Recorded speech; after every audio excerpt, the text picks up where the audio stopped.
Where the Bad Kids Go by unknown author. I must have been 6 or 7 when I lived in Lebanon. The country was ravaged by war at that time, and murders were common and frequent. I remember during a particularly vicious era, when the bombings rarely stopped, I would stay at home sitting in front of my television, watching a very, very strange show.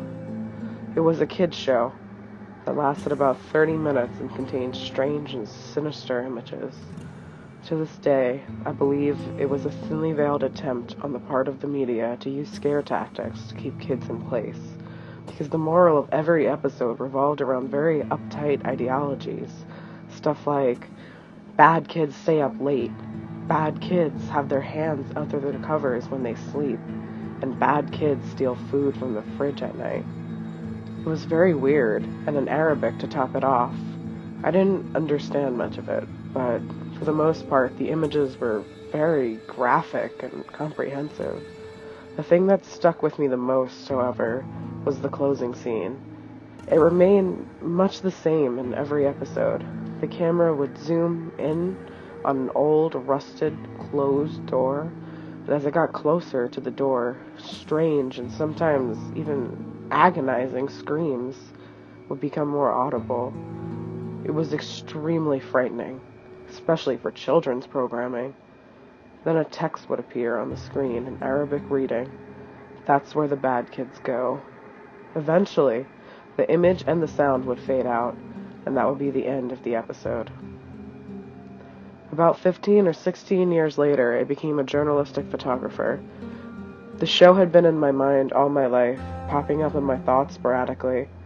Eventually, I'd had enough, and decided to do some research. I finally managed to uncover the location of the studio where much of that channel's programming had been recorded. Upon further research and eventually traveling on the site, I found it was now desolate and had been abandoned after the big war ended.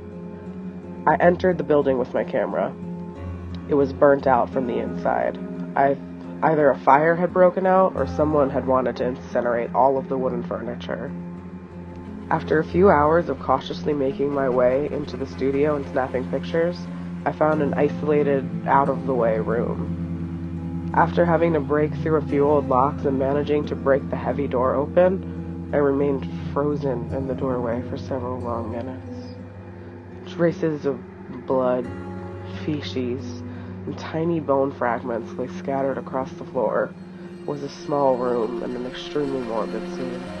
What truly frightened me, though, what made me turn away and never want to come back, was the bolted, caged microphone hanging from the ceiling in the middle of the room.